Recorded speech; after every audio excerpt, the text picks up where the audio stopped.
కోతలే ఉన్నాయి. దేవుళ్ళ మీద ఒట్లు పెట్టి మోసం చేసింది చాలదన్నట్టు ఇప్పుడు 26 జనవరి అంటే ముఖ్యంగా రాజ్యాంగం అమల్లోకి వచ్చినటువంటి దినం.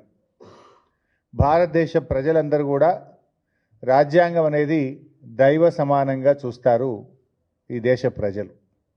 అలాంటి రాజ్యాంగ దినోత్సవం రోజు ప్రారంభించే పలు అభివృద్ధి కార్యక్రమాల్లో కూడా ప్రజలని మోసం చేయాలని చెప్పి ఈ ప్రభుత్వం ప్రయత్నం చేస్తూ ఉంది.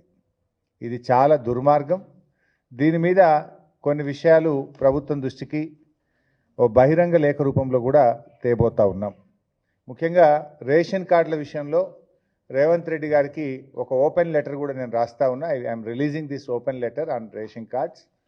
ఈ రేషన్ కార్డ్స్ విషయంలో ఇవాళ రాష్ట్రంలో అన్ని గ్రామాల్లో కూడా ఆందోళనలు జరుగుతూ ఉన్నాయి. ప్రజలు తీవ్రమైనటువంటి ఆవేశాలను సర్వేకి వచ్చిన అధికారుల మీద వెలుబుచ్చుతూ ఉన్నారు. పాపం రేవంత్ రెడ్డిది, శాపం అధికారులది అయిపోయింది.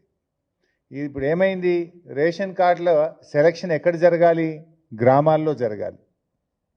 వీళ్ళు గ్రామాల్లో అసలు ఎవరు అర్హులు అనేటువంటిది చూడకుండా మొన్న కులగణన సర్వేను బేస్ చేసుకొని కులగణన సర్వేలో ఎవరైతే రేషన్ కార్డు లేదని చెప్పారో ఆ లిస్టును మాత్రమే వీళ్ళు ప్రింటౌట్ తీసి గ్రామాలకు పంపినారు. మరి అంతకుముందు ప్రజలు ఆన్లైన్లో మీ సేవల ద్వారా అప్లై చేసుకున్నారు. రాష్ట్ర వ్యాప్తంగా కొన్ని లక్షల మంది ప్రజలు ఆన్లైన్లో మీ సేవలో రేషన్ కార్డు కావాలని అప్లై చేసుకున్నారు. దాన్ని పరిశీలించడం లేదు. గతంలో ప్రజాపాలన దినోత్సవాలనే పేరిట ప్రజల నుంచి దరఖాస్తులు తీసుకున్నది కాంగ్రెస్ ప్రభుత్వం. అప్పుడు కూడా రేషన్ కార్డులు కావాలని దాదాపు 11 లక్షల మంది ప్రజలు ఈ రాష్ట్రంలో రేషన్ కార్డుల కోసం దరఖాస్తులు పెట్టారు. ఆ దరఖాస్తులన్నీ చెత్తబుట్టల పాలు చేసిండ్రు. కనీసం ఆన్లైన్ కూడా చేయలేదు.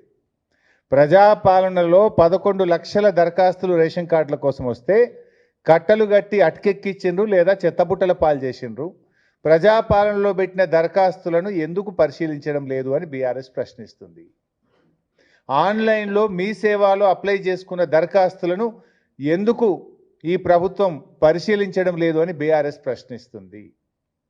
మీరు కేవలం కుటుంబ సర్వేలో రేషన్ కార్డు లేదన్న దరఖాస్తులను మాత్రమే మీరు పంపించారు. ఆ రోజు కుటుంబ సర్వే చేసేటప్పుడు రేషన్ కార్డుతో ముడిపెట్టారా? ఆ రోజు కులగణన సర్వే మీరు చేసేటప్పుడు ఇది ఆప్షనల్, బలవంతం లేదు. ఇష్టం ఉన్న వాళ్ళు మాత్రమే సర్వేలో పాల్గొనవచ్చును. మీకు నచ్చిన సమాచారం మాత్రమే ఇవ్వండి. అన్ని ప్రశ్నలకు సమాధానం ఇవ్వకపోవడం మీ ఇష్టం. మీకు నచ్చిన సమాచారం మాత్రమే ఇవ్వండి అని ఆ రోజు ప్రభుత్వం చెప్పింది. మరి ఆ రోజు కులగణన సర్వేలో కొంతమంది పాల్గొనలేదు, కొంతమంది రేషన్ కార్డు ప్రస్తావనదే లేదు. ఇవాళ దాంట్లో మీరు లేరని చెప్పి కోతలు పెట్టడం ఎంతవరకు సమంజసం? కులగణన సర్వేకు రేషన్ కార్డుకు ముడిపెట్టడం ఎందుకు అంటున్నా నేను. ప్రజాపాలనలో ఇచ్చిన దరఖాస్తులు ఎక్కడ పోయినాయి? ఆన్లైన్లో మీ సేవలు అప్లై చేసిన దరఖాస్తులు అలాగే ఉన్నాయి కదా. ఉదాహరణకు నా దగ్గర నా నియోజకవర్గం నంగనూరు మండలం గట్లమల్యాల గ్రామంలో ప్రజాపాలనలో 110 మంది దరఖాస్తులు పెట్టారు. ఇవాళ ఆ ఊరికి 40 మంది మాత్రమే లిస్టు అధికారులకు వచ్చింది. అధికారులను అడిగితే మాకేం తెలియదు సార్, ఇది ప్రజాపాలన దరఖాస్తులు కావు, ఇవి ఆన్లైన్ దరఖాస్తులు కావు, హైదరాబాద్కి వెళ్ళి మాకు ఈ పేర్లు ఇచ్చిండ్రు 40, వీళ్ళు అర్హులా కాదా పోయి కింద చెక్ చేయమన్నారు అంటున్నారు. మరి ఆ 110 మంది ఏం కావాలి అంటే ఈ రకంగా ఇలా రాష్ట్రం అంతా కూడా ప్రజలు తీవ్రమైనటువంటి ఆందోళనలో ఉన్నారు.